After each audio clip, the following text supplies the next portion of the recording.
आप कॉलेज में हैं, हॉस्टल में, और इस सिचुएशन में आप हैं और एक स्ट्रेस में, डिप्रेशन में आप जा रहे हैं, ये आपको लग रहा है, तो फ्रेंड्स के साथ आप बाहर घूमने चले जाएं कहीं, out of that space, out of that place, is that helpful? कि आप अंडरस्टैंड कर ही नहीं रहे हो भाई। एग्जैक्टली। मेरा नेफ्यू कहता है अपने पापा से कि आप नहीं समझ रहे हैं पापा मुझे। वो फैमिली से यही मांग रहा है कि मुझे प्यार मिले, इनकरेजमेंट मिले, ना, सपोर्ट सिस्टम मिले। बिल्कुल, it's a topic in itself, Gen Z. हाँ, जो इंटरनेट जब हमारे यहाँ आया था तो उसके साथ पला बड़ा है जी, है ना, तो उसके communications is very different from the older one. उनके exploration is different from the older one. They are full of emotions but they are not full. Okay. Ragging हुई थी सर? हाँ हाँ, I am pro for that. Medical college की बहुत famous होती है। I am pro for that. Ragging होनी चाहिए। तो ये सब जो सुपर पावर जो अब आपने एक्वायर कर ली है तो ये सुपर पावर का मतलब आपको ऐसा कुछ था हिंट? एक्वायर प्लस सिस्टम की स्थिति ये है कि मेरे साथ और भी बहुत सारे लोगों ने साइकेट्री लिया लेकिन वो छोड़ दिए। अच्छा। उसका सबसे बड़ा रीजन ये था, उनको अच्छा ही नहीं लगा, बोरिंग भी लगा। बोरिंग लगा है, उनको बहुत टफ लगा है कि ये क्या है। जैसे अभी नीट की परीक्षा के जो लीक हुआ था, बहुत ही स्ट्रगलिंग पीरियड होता है वो, जब आपका पेपर आप दे के आए और पता चला कि लीक हो गया, आप टूट जाते हो बिल्कुल। बट एक चीज पे बहुत गौर करने वाली बात है, नशा से दूर रहना। एग्जैक्टली। से नो टू ड्रग्स।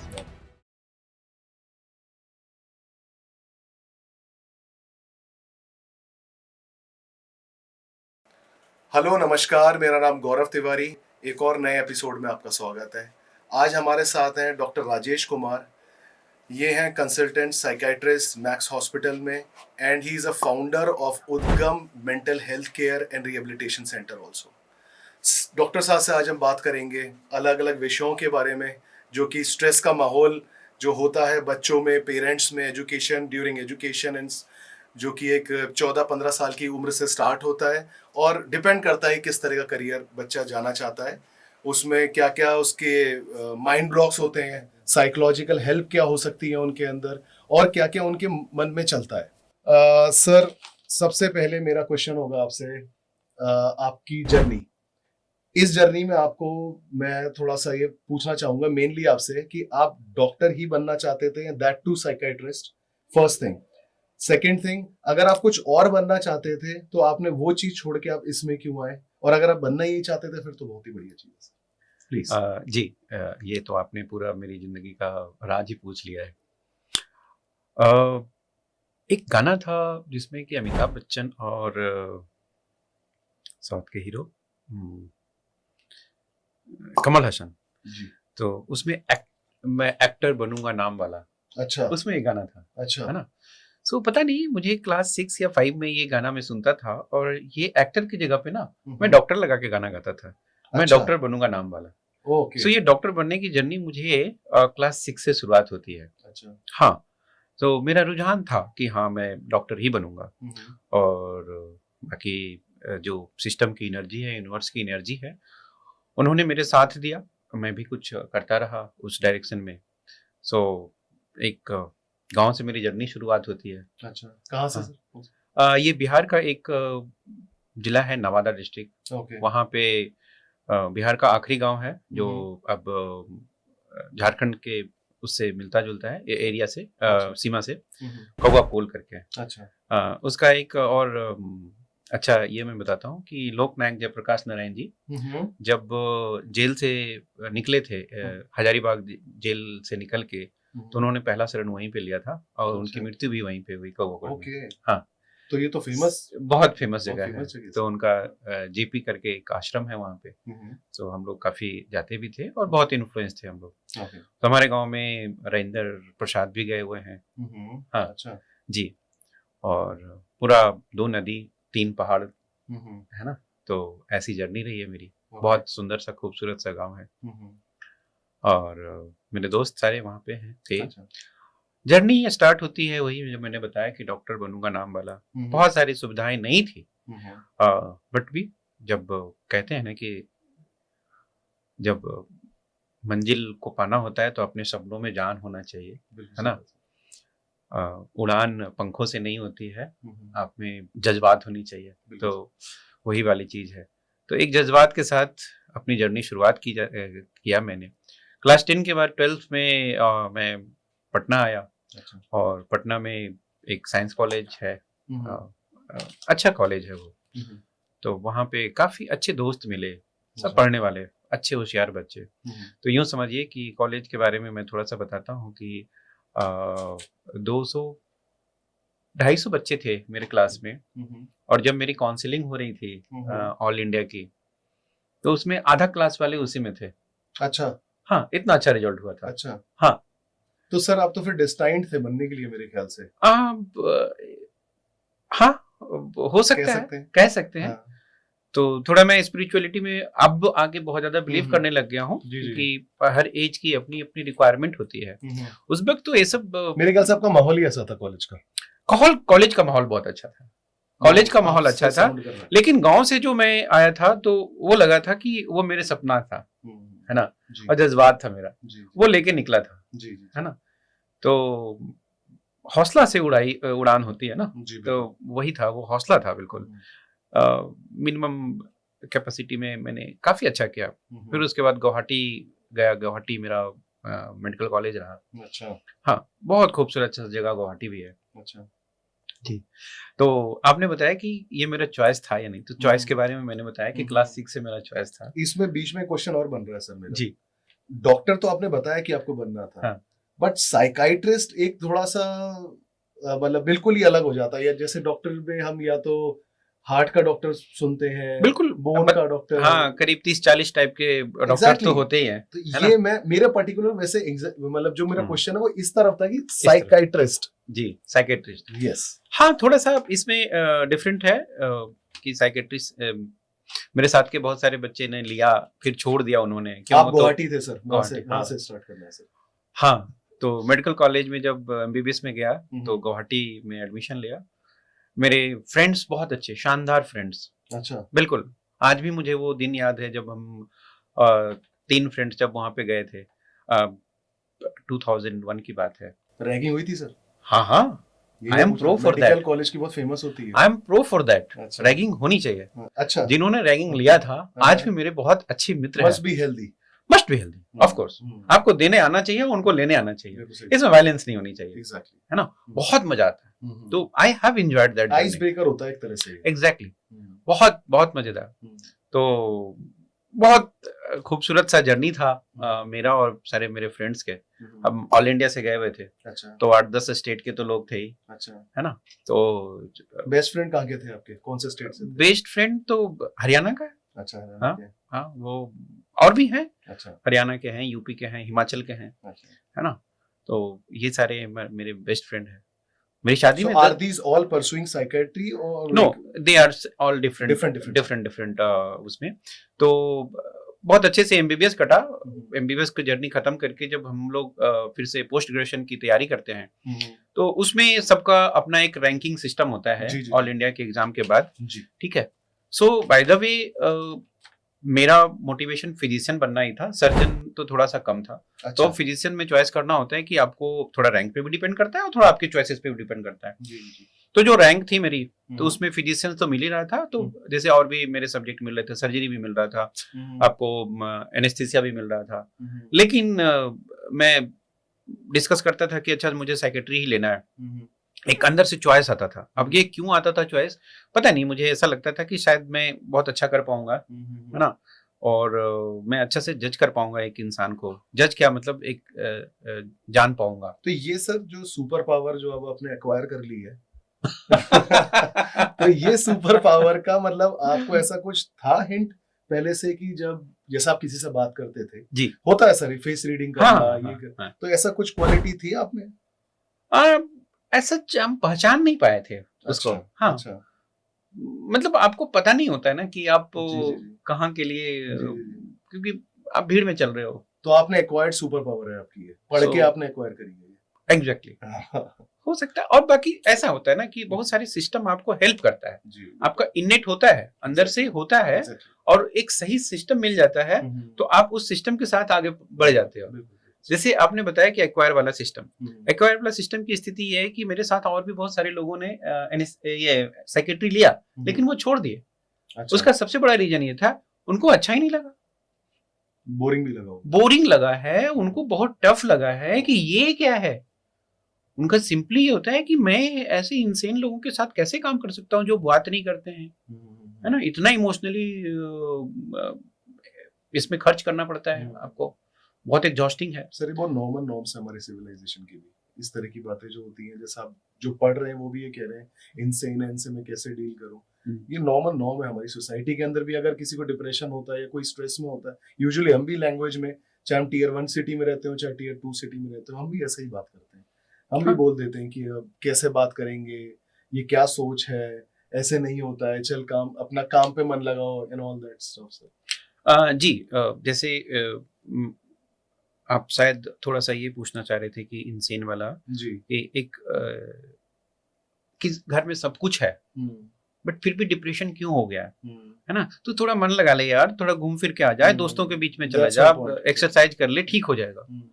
बट ये ना पार्शियल ट्रू है सर, एग्जैक्टली। ठीक है ना, ये पार्शियल ट्रू इसलिए है, अगर हम देखें कि इसका एटियोलॉजी क्या है, एटियोलॉजी मतलब कि कारण क्या है, तो 50% ही लोगों को जो है वो स्ट्रेस रिलेटेड एंजाइटी या डिप्रेशन होता है, 50% बायोलॉजिकल होता है, जिससे और बीमारियां होती है। अच्छा, हाँ, ऐसा जैसे होता है सर? बिल्कुल, अच्छा, हाँ, बिल्कुल बायोलॉजिकल, जैसे दूसरी बीमारी, जैसे आपका हार्ट की बीमारी हो रही है या फिर लंग्स की बीमारी हो रही है, इंसुलिन की, मतलब डायबिटीज का हो रहा है, हाइपरटेंशन हो रहा है, कैटरेक्ट हो रहा है, जैसे ये सब बायोलॉजिकल चीज है। अच्छा। हाँ, शरीर के इंटरनल प्रॉब्लम्स है, तो उसके बाद हो रहा है, तो वैसे ही साइकेट्री में भी है, ओनली 50% ही रिलेटेड है बाहर से। अच्छा, ये भी बोल रहा हूँ मैं, 40 to 50%, अच्छा, नॉट 50%। ओके। ठीक है ना, तो वो 40 to 50% में आपका जो स्ट्रेस फैक्टर है, आप उसको रिजोल्व करो तो वो हो सकता है। तो सर ये डायग्नोसिस कैसे होता है? जैसे कोई फॉर एग्जांपल मेरे को कोई प्रॉब्लम है, जैसे प्रॉब्लम है मैंने डिप्रेशन, और जैसे आप कह रहे हैं कि 50% बायोलॉजिकल भी होता है। बिल्कुल। तो अब जैसे मैं एक, सबसे पहले क्या होता है, बंदा डॉक्टर फिजिशियन के पास जाता है, जी, है ना, फिजिशियन के पास गया, उसने मुझे 2-3 दवाइयां लिख दी, मैंने 2-3 दवाइयां ली, हो सकता है उसमें भी सर 50-50 चांस है, अगर तो मुझको स्ट्रेस की प्रॉब्लम ही है तो हो सकता है मैं नहीं ठीक होगी वो प्रॉब्लम, और अगर नहीं है तो ठीक हो जाएगी। बिल्कुल। तो ये आपके पास तक की जर्नी होती कैसे है? जैसे मैं ये पूछना चाह रहा हूँ, जैसे मैं फिजिशियन के पास गया, उन्होंने मुझे दवाई दी, अब वो ठीक नहीं हो रही है, तो वो क्या यूजुअली क्या होता है, वो डोज को बढ़ा देते हैं या दवाइयां चेंज कर देते हैं? जी बिल्कुल, यही चलता रहता है, बिल्कुल यही हम चलता इसी सर्कल में घूमते रहते हैं। तो हाँ। आप तक, जैसे फॉर एग्जांपल मेरे को, तो मैं कैसे आऊंगा, या मुझे कैसे पता लगेगा कि मेरे को ये प्रॉब्लम है? देखिए सर, इसके जो मैं बताता हूँ, थोड़ा सा अवेयरनेस तो अभी बढ़ा है जी। ना, और अवेयरनेस बढ़ने के बाद भी जो मैं आपको बता रहा हूँ कि जो प्रॉब्लम्स हैं, साइकेट्रिक प्रॉब्लम्स बोलिए, साइकेट्रिक प्रॉब्लम क्या होता है, आपके इमोशन से प्रॉब्लम्स होते हैं या बिहेवियर से प्रॉब्लम होते हैं। जी। ठीक है ना, तो इमोशन और बिहेवियर से रिलेटेड जो प्रॉब्लम्स हैं उसको हम कैसे एक्सप्रेस करें, एग्जैक्टली, दैट्स माय ठीक है पॉइंट। ना, यस यस यस। तो जो जनरल बायोलॉजिकल सबसे पहले में प्रॉब्लम्स होता है, लोग को मेंटल छोड़ो, ये बायोलॉजिकल वाला सिस्टम, जैसे नींद नहीं आना, भूख नहीं लगना, लोगों से घुलना मिलना नहीं है, है ना, अपने काम पे नहीं जा रहे हैं, हम प्रोफेशनली उतने कॉन्फिडेंट नहीं हो रहे हैं, ऑफिस जाने में प्रॉब्लम्स हो रही है, सो ये सारी एनर्जी कम है, तो ये सारे जो हैं वो अलार्मिंग साइंस हैं जो कि आप पहले पहचान सकते हैं। बट ये करके आप तो बिल्कुल साइकेट्रिस्ट के पास तो जाएंगे नहीं, है ना, ये तो ऐसा लगेगा कि ठीक है, नॉर्मल सा, this is what about to say, हाँ, नॉर्मल सा चीज है, चलो हम दिखा लेते हैं, डॉक्टर के पास गए, ढेर सारी इन्वेस्टिगेशन करा लिए, हेमोग्लोबिन ठीक है, विटामिन डी ठीक है, कैल्शियम ठीक है, चलो भाई ओके, डॉक्टर ने भी दे दिया, कुछ मल्टीविटामिन दे दिया, अगर उनको लग रहा है कि हाँ भाई कुछ है, बट दे वोंट से कि हाँ आप साइकेट्रिस्ट से जाके दिखाओ, क्योंकि दिस इज वेरी वेरी एक अच्छा नहीं लगता लोगों को सुन के, है ना, तो फिजिशियंस आज के डेट में एंटी डिप्रेसेंट हमसे ज्यादा लिख रहे हैं।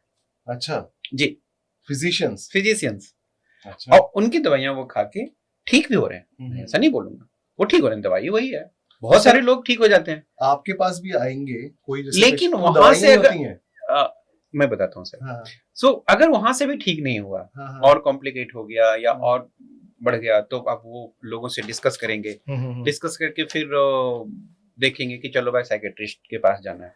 ये तो खैर टीयर 1 टीयर 2 की बात है, गांव में तो अभी भी नहीं है सर, सही बात है सर, है ना? सही बात है, ये 100%। तो हमने टियर 1 टियर 2 की बात किया। हाँ। गांव में तो ये भी नहीं है। 100%। गांव वाले लोग तो अभी भी जब बहुत हाई वाला प्रॉब्लम्स होते हैं ना, जैसे इसमें वैरायटीज ऑफ प्रॉब्लम्स है, स्किज़ोफ्रेनिया हो गया, बाइपोलर हो गया, तभी वो डॉक्टर के पास भी जाते हैं, ठीक है ना? अदरवाइज तो वो फिजिशियन से ही दिखाते रहते हैं। हाँ एग्जैक्टली। और दे ट्रीट वेल। मैं ये बताऊंगा अच्छा। कि फिजिशियंस अच्छे ट्रीट करते हैं, बट हाँ कुछ कॉम्प्लिकेटेड केसेस आ जाते हैं तो वो रेफर कर देते हैं, क्योंकि तो सर हमारे पास जनरली रेफरल केस आते हैं। और बाकी अवेयरनेस के साथ जो बढ़ा है तो लोग खुद भी पढ़ करके खुद भी फिल्टर करके डायरेक्टली आ रहे हैं, ठीक है ना? तो ये सारी एक रहता है हमारे यहाँ और फिर ठीक होता है ना? एक जानकारी मैं देना चाहूंगा इसमें थोड़ा सा आपके माध्यम से कि जैसे लोग को ये लगता है कि साइकेट्रिक दवाई खाने से कि पूरा जिंदगी खाने पड़ेगा या फिर दवाई खाओगे तो नशा ही में ही रहना पड़ेगा, ठीक है, जब छोड़ दोगे तो फिर से प्रॉब्लम्स आ जाती है। ऐसा नहीं है ना? ये सब मिथ्स हैं। अच्छा। ये 1960s के दवाइयों में कुछ ऐसा होता था, अब तो नहीं है। अब तो नैनो टेक्नोलॉजी का जमाना आ गया है, एकदम स्पेसिफिक रिसेप्टर पे जाते हैं, ठीक करते हैं, वापस आ जाते हैं। अच्छा। हाँ, जैसे जस्ट लाइक कि ऑपरेशन सिंदूर वाला टाइप से गए एकदम एयर बेस पे अटैक किया और वापस आ गए। आज से हम 20 साल पहले के जाएं तो कहाँ एक्यूरेसी नहीं थी सर, है ना, मिसाइल के। तो अब तो मेडिसिन एकदम मिसाइल की तरह प्रिसाइज, है ना, एकदम सिलेक्टिव रिसेप्टर पे जाता है और निकल जाता है विदाउट एनी साइड इफेक्ट। कोई साइड इफेक्ट नहीं होता है इसमें सर, है ना, मेरे को हल्का सा मतलब थोड़ा सा आउट ऑफ कंटेक्स्ट है क्योंकि आपने ये बात करी है तो मैं इसीलिए मेरे को दिमाग में आ रहा है। मेरी है ना ग्रैंडमा है, उनको ये डिप्रेशन की प्रॉब्लम काफी टाइम से है because she lost her husband at very young age और then she has to handle all the kids and everything by her own. Okay, and वो भी टियर 2 टियर 3 सिटी से, बरेली से हैं जी, ठीक है, कि मेरा बैकग्राउंड वहां से।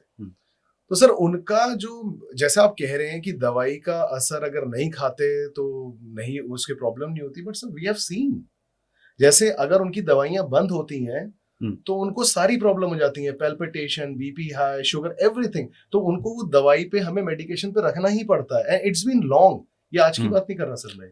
हाँ, तो अब मैं थोड़ा सा इसमें ऐड करूंगा। मतलब मैं थोड़ा सा पूछना चाह रहा हूँ, जी, मुझे लगा कुछ मैं समझ गया, हेल्प भी हो जाए। नहीं बिल्कुल आपने सही। अब जैसे डिप्रेशन, एंजाइटी या और भी बहुत सारे प्रॉब्लम्स ऐसे हैं जिसमें सिर्फ मेडिसिन ही काम नहीं करती, मेडिसिन के साथ साथ काउंसलिंग भी बहुत इंपॉर्टेंट है। जैसे वहां पे अगर हम देखें तो लॉस ऑफ योर दादा is the main factor, exactly, ठीक है ना? तो उस लॉस को उन्होंने कैसे फील किया, क्या वो रिजोल्व हुआ या नहीं हुआ, ये भी बहुत इंपॉर्टेंट है, जो कि हम काउंसलिंग के थ्रू भी काम करते हैं, है ना?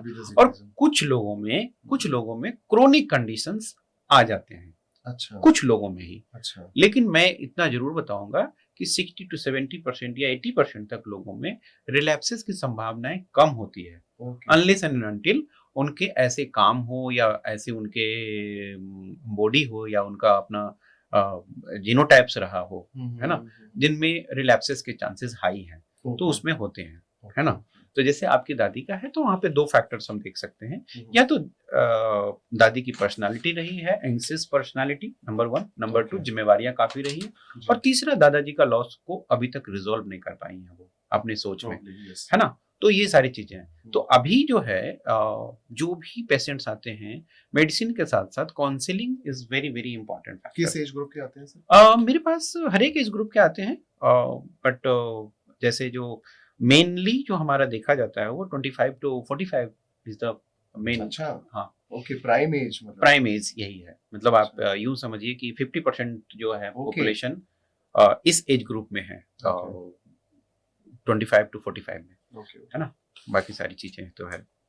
तो सर मेरा जो मेन जो हमारा जो, मतलब ये भी सर जान के हमारे लिए एक विजडम वाली बात ही है, आपका विजडम शेयर कर रहे हैं आप। जी बिल्कुल सर। जो मेरा मेन था क्वेश्चन, मतलब जिस पे हमने ये सोचा था, वो थोड़ा हल्का सा डाइवर्ट हो गया, बट मजा आया सर। आप क्योंकि जितना जाने साइकोलॉजी के बारे में, जितना हम पढ़े, जितना आपसे जाने, उतना ही उसमें हमारे लिए, सबके लिए, व्यूअर्स के लिए और हम सबके लिए हेल्प है। जी बिल्कुल सर, बिल्कुल। इसमें तो मैं जरूर एग्री करता हूँ कि ये हमारा जो है ना एक ऐसा पार्ट रहा है जो अंधेरे में ही रहा है। exactly. लोग इस पे चर्चा भी नहीं करते हैं, और सफर बहुत सारे लोग करते हैं, है ना? और जैसे जो इस प्रॉब्लम्स के बारे में स्पेसिफिक और एक स्पेशलाइज्ड जो ट्रीटमेंट होता है वो साइकेट्रिस्ट ही दे पाता है। जी बिल्कुल सही बात। दूसरे तो एक बस टच कर लिए, मतलब कि दे दिया, वो स्पेशलाइज नहीं है, बट हाँ they are also treating well. तो मैं यही देखता हूँ कि वो साइकेट्रिस्ट के अलावा बाकी सारी जगह चले जाएंगे। एग्जैक्टली। न्यूरो सर्जन के पास जा रहे हैं, न्यूरोलॉजिस्ट के पास जा रहे हैं, फिजिशियंस के पास जा रहे हैं, हीलर्स के पास जा रहे हैं, हाँ, लेकिन वो साइकेट्रिस्ट के पास नहीं आ रहे। तो मैं यही थोड़ा सा बाबा के पास भी चले हाँ जाएंगे। बिल्कुल बिल्कुल बिल्कुल। तो इंक्लूडिंग एवरीथिंग, मैं बस यही एक रिक्वेस्ट करना चाहूंगा कि अगर आपको कुछ भी ऐसा लगता है तो आप जरूर साइकेट्रिस्ट से आके मिलें, और इसमें कोई स्टिग्मा नहीं है, एवरीवन इज कमिंग। मेरे पास आते हैं जैसे कॉर्पोरेट से ना, अच्छा, बहुत सारे लोग कि सर मैं अपने बॉस को कैसे बताऊं कि मैं ये दवाई, मुझे प्रॉब्लम्स हुई है और मैं ये दवाई खा रहा हूँ। तो मैंने बोला ना, आप बॉस को ना एक दिन कॉन्फिडेंस में लो। अच्छा, वो भी बता देंगे कि भाई तू कहाँ से दवाई ले रहा है। सही बात है, बिल्कुल सही कह रहे हैं। स्ट्रेस तो सभी की लाइफ में है। तू तो आजकल बहुत अच्छा रह रहा है यार, तुम्हारे तो स्ट्रेस कम हो गए, बता तुम बताना मत किसी को, और चल अपने साइकेट्रिस्ट के पास ले चल। Exactly. और ये 100% ट्रू है सर, मैं बता रहा हूँ, एवरीवन इज अफेक्टेड। अगर हम जनरल पॉपुलेशन में देखें ना, तो एंजाइटी या डिप्रेशन जो मेनली जो मैं बता रहा हूँ, वो करीब करीब 6 to 8% के आसपास में सफर कर रहा है।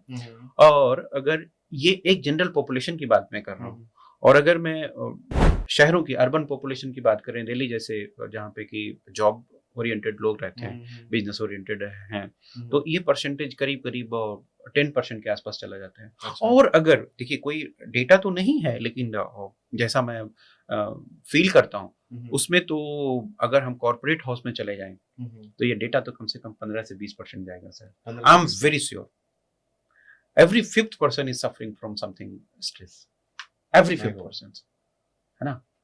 तो अगर आपके बॉस सफर ना कर रहा हूं तो मुझे आश्चर्य होगा, है ना। सही बात है। तो इस तरह से मैं यही बताऊंगा कि स्टिग्मा ना रखें और अपना हेल्प लें, बहुत अच्छी बात है। अच्छा, एक मैं जेनजी की बात कर रहा हूँ, लोग आजकल हर वक्त जेनजी मैं वही सब क्वेश्चन पूछना चाह रहा था। अच्छा, मैं फ्रेम कर देता हूँ थोड़ा सा। जी जी जी जी जी।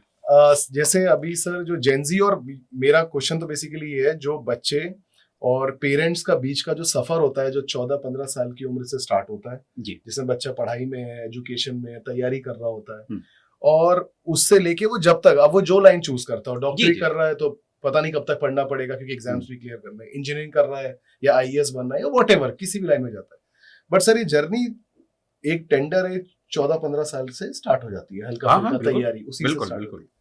तो सर मैं आपसे ये जानना चाह रहा हूँ कि जैसे उस जो तैयारी होती है, जो एजुकेशन की तैयारी करता है बच्चा, बाहर मूव करता है, उसमें किस स्ट्रेस से बच्चा निकलता है, क्योंकि उसे अब उसके लिए सारी चीजें खुलने वाली हैं, अब एक बड़े माहौल में जाने वाला है, स्कूल से, घर से बाहर निकल के, कंफर्ट जोन से बाहर निकल के, अब वो ऐसे माहौल में जाने वाला है जहां ज्यादातर उसे स्ट्रेंजर मिलेंगे। जी बिल्कुल। और पेरेंट्स की क्या कैसे उनको सपोर्ट करना चाहिए, क्या साइकोलॉजी होनी चाहिए कि हम इस लड़ाई के लिए किस तरह से अपने बच्चे को तैयार करें। जी जी जी जी। देखिए इस क्वेश्चंस को ना समझने के लिए इस पे बहुत सारे क्वेश्चंस हैं, बहुत लेयर्स हैं। जैसे कि सबसे पहले तो हम यही बात करेंगे कि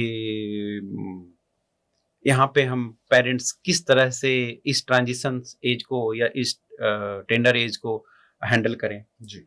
और जब बच्चे एग्जाम के बाद जब पहली बार कॉलेज जाना होता है, तो माइट भी, जैसे अगर हम पूरे इंडिया को देखें, मतलब या पूरे सोसाइटी को देखें, तो लड़के लड़कियां के कॉन्टेक्स्ट में बहुत फर्क है।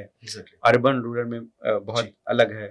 अगर हम प्रोफेशनल नॉन प्रोफेशनल कॉलेजेस की बात करें तो उसमें अलग है जी। तो ये सारी चीजें अलग अलग पॉइंट्स बनते हैं इसमें।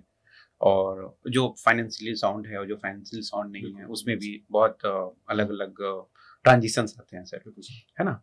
तो हम ना इसमें apart from all the things एक कॉन्सेप्ट समझते हैं पहले कि ये एज है क्या, इसमें साइकोलॉजी क्या है ना, ये क्या चाहते हैं सोसाइटी से, फैमिली से, फाइन, और अपने पीयर ग्रुप से। तो अगर हम इस चीजों को समझ जाएंगे ना, तो हमारा सारा आंसर मिल जाएगा, बिल्कुल, है ना। तो हम इसको समझने के लिए ना थोड़े से कुछ अपने फिलोसफर्स बोलिए या साइकोलॉजिस्ट बोलिए, उनका सहारा लेते हैं, है ना। तो एक है हमारे बहुत अच्छे फिलोसफर इरिक इरिक्सन। ओके। ठीक है, इरिक इरिक्सन ने लाइफ के को 8 स्टेजेस में बांधा है, बांट दिया है। उसमें एक एज ग्रुप उन्होंने रखा है 12 to 18-19, है ना। तो ये बहुत पहले की बात है, उनके टाइम की बात है, वो रहे हैं। तो बट ये थोड़ा सा, तो सर पहले लिखा तो आज तक प्रेवलेंट रहती हैं चीजें। अब चूंकि ह्यूमन बीइंग है, अच्छा, है ना, ह्यूमन बीइंग है। आज आप कबीर की वाणी देखिए, आप वेद को पढ़ लीजिए, उपनिषद को पढ़िए, उतना ही रेलेवेंट है, क्योंकि उन्होंने ह्यूमन बीइंग के बारे में लिखा है ना, एक इंसान के बारे में लिखा है उन्होंने। इंसान कितना ही कुछ हो जाए, उसका बेसिक जो साइकोलॉजी है वो चेंज नहीं हो सकता है ना। बट इवॉल्व भी तो हो रहा है, इवॉल्व हो रहा है ना। हाँ, इवॉल्व हो रहा है। तो इवोल्यूशन जो है वो हमारा नॉलेज का हो रहा है, नॉलेज एक्वायरिंग को लेके हो रहा है। अगर हम एक दूसरे कॉन्टिनेंटल या बैलिस्टिक मिसाइल भी मार रहे हैं, वो तो है, वो एक साइंस का वो हो गया, नॉलेज को एक्वायर करके हमने बना लिया। बट उसके पीछे जो है, अगर इमोशन देखें तो एग्रेशन ही तो है। एग्जैक्टली, है ना। तो कुछ भी हो, मतलब वर्ल्ड में होमो सेपियंस या ह्यूमन बीइंग्स के लिए जो बेसिक स्ट्रक्चर्स है ना, वो 99% सेम रहेगा। अच्छा। आज भी वेद या पुराण या यूं समझिए गीता में जो लिखा हुआ है, अगर आप बैठ के सोचेंगे समझेंगे तो रिलेवेंट आएगा। हाँ, उसको एक्सप्लेन करने वाला उस तरह से होना चाहिए। हाँ, ऑफ कोर्स एक्सप्लेनेशन आप दूसरे ढंग से दे सकते हैं, एग्जांपल्स आपके अलग हो जाएंगे।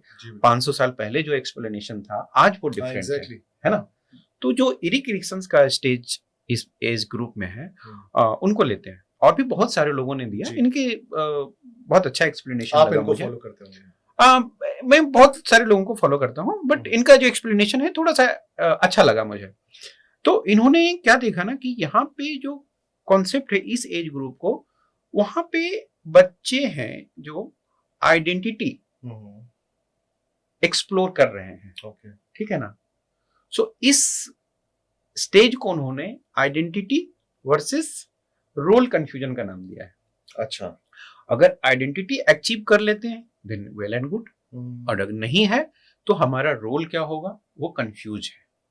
ठीक है ना। अब दोनों के एडवांटेज क्या है, डिसएडवांटेज क्या है, ये कैसे बच्चे एक्वायर करते हैं, इसमें हम कैसे हेल्प करेंगे, फैमिली का क्या रोल होना चाहिए, वो मैं अभी डिस्कस कर रहा हूँ। ठीक है ना। तो इसको ना ऐसे समझते हैं, वो कहते हैं कि एक्सप्लोरेशन, एक्सप्लोर करना पूरे समाज को, वो इस टीनेज का एक इनेट गुण है ना। बच्चे एक्सप्लोर करेंगे ही करेंगे, ये ह्यूमन बीइंग का नेचर है। ठीक है। अब एक्सप्लोर करेंगे, जितना ज्यादा एक्सप्लोर करेंगे वो उतना सीखेंगे। ठीक है। और जितना ज्यादा सीखेंगे वो अपने अनुसार से उसको एक्वायर करने की कोशिश करेंगे। और ये क्या क्या एक्वायर करेंगे, moral value, belief system, discipline, ठीक है ना, लव, केयर, अफेक्शन, और भी बहुत सारे इमोशंस को वो सबको कर रहा है। ये जरूरी नहीं है कि वो एक जगह से एक ही चीज ले रहा है, नहीं। There are different kind of human beings, उनके रोल मॉडल अलग है। ठीक है ना। वो कहां से ले रहे हैं, स्कूल से ले रहे हैं, पेरेंट्स से ले रहे हैं, पीयर ग्रुप से ले रहे हैं, मूवीज से ले रहे हैं, है ना।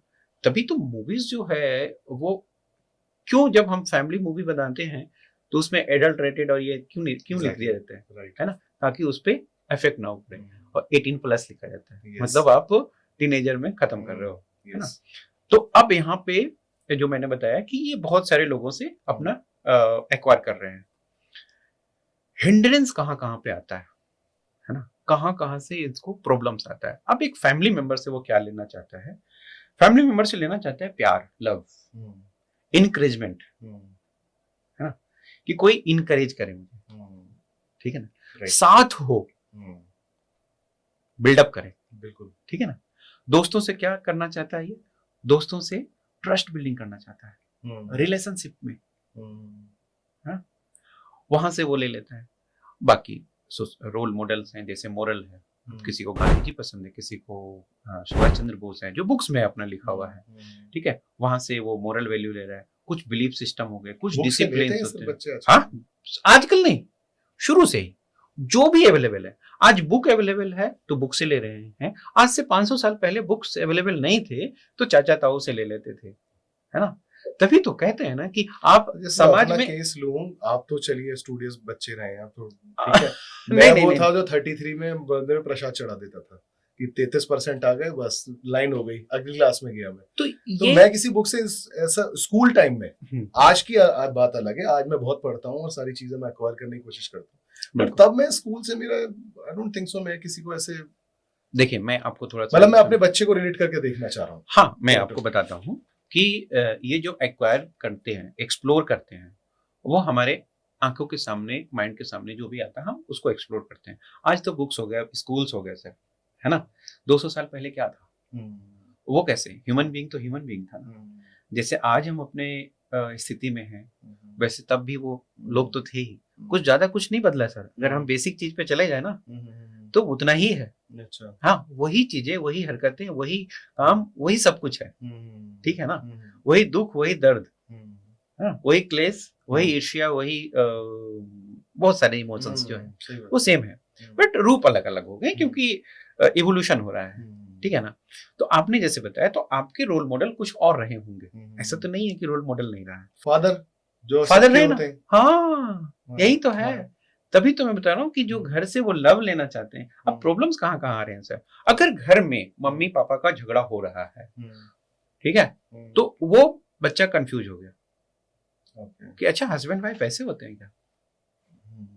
Very right. अगर फादर मम्मी बहुत ओवर डोमिनेटिंग हो गया, उसको एक्सप्लोर करने ही नहीं दिया, अच्छा, जब एक्सप्लोर ही नहीं करने दोगे तो वह क्या करेगा बच्चा, है ना। तो जहां पे एक्सप्लोरेशन नहीं है और कमिटमेंट बोलते हैं, जैसे जो एक्सप्लोर करके किसी चीज को एक्वायर कर लिया तो उसको कमिटमेंट बोलते हैं। तो जो बच्चे बहुत अच्छा एक्सप्लोर किया और उस पर कमिटेड है तो वो अचीवमेंट में आ जाता है कि आपने आइडेंटिटी अचीव कर लिया है। तो उन बच्चों में कॉन्फिडेंस लेवल बहुत हाई होता है, सेल्फ स्टीम अच्छा आ जाता है, अपना एक ओपिनियन होता है, अपना एक वैल्यू सिस्टम होता है, ठीक है। तो वो समाज में कुछ ऐसे लेके आएंगे। ये जरूरी नहीं है कि आईक्यू उसका बहुत हाई है या लो है, उससे कोई मतलब नहीं है, उसकी आइडेंटिटी में आ गया, वो बंदा ऐसा है ना। पढ़ने में तेज होगा नहीं होगा ये डिफरेंट इशू है, एग्जैक्टली, वो डिफरेंट इशू है, लेकिन ये एक उसका दूसरा इशू है जिसमें कि आइडेंटिटी आ गई उसके। एक है जो बिल्कुल एक्सप्लोर भी नहीं किया और उस पर स्ट्रिक्ट भी नहीं हुआ। अब एक्सप्लोर नहीं करने का रीजन क्या क्या हो सकता है, या तो बहुत ज्यादा प्रॉब्लमेटिक है उसके घर वाले जो कि एकदम स्पून फीडिंग करा रहे हैं, तो बच्चा अरे तू मत कुछ कर यार, मैं तुम्हारे लिए हूं ना, है ना। उसको हमेशा हथेलियों पे रखा। आजकल के पेरेंट्स ज्यादातर ऐसे ही आप देखते हैं, अभी परसेंटेज तो हमें नहीं पता, लेकिन ऐसे है, बेटा ये मत कर, तो है ऐसा। बिल्कुल, तो ये मत कर, ये हम एकदम एवरीथिंग इज अवेलेबल, ठीक है वो। और तो जब वैसे भी हैं और वो कमिटमेंट नहीं करते हैं उस पे, तो उसको हम डिफ्यूज टाइप से आइडेंटिटी बोलते हैं। अच्छा, हाँ, इस डिफ्यूज टाइप आइडेंटिटी में जो प्रॉब्लम्स आ रहे हैं उनका सेल्फ स्टीम पुअर होता है क्योंकि उन्होंने एक्वायर नहीं किया है, एक्सप्लोर नहीं किया है। ओके, मतलब ज्यादा करना भी डेंजरस है और कम करना भी डेंजरस है। हाँ, let the child be explore themselves. Yes, ठीक है। तो अब ये डिफ्यूज टाइप से आपको मैं अभी एक चीज बताता हूँ। अब उसने एक्सप्लोर नहीं किया, आइडेंटिटी उसकी क्राइसिस हो गई। क्राइसिस मतलब कि मैं कहाँ क्या बनना चाहता हूँ भाई, हमें पता ही नहीं चला आज तक कौन हूँ, क्या है, क्या वैल्यू सिस्टम है सोसाइटी में। तो ये बच्चे जब कॉलेज वगैरह में जाते हैं तो इनको सेल्फ स्टीम बहुत पुअर रहता है, 100%, है ना। ये बच्चे एंग्सियस होते हैं, ये कम्युनिकेट नहीं कर पाते हैं क्योंकि अपनी सब्सटेंशियल वो नहीं है ना, कुछ सब्सटेंस नहीं है, सीखा ही नहीं है ना। 13 साल 12 साल से शुरुआत होती है, 5-7 साल में इसने कुछ सीखा ही नहीं, जो कि एक्सप्लोर करने लायक था, एक्सप्लोर ही नहीं किया। अब वहां पे जाके ये एंग्सियस हो जाते हैं, डिप्रेशन में हो जाएंगे, आइसोलेशन में आ जाते हैं। और एक इंपॉर्टेंट चीज, ऐसे लोग दूसरे को फॉलो करते हैं।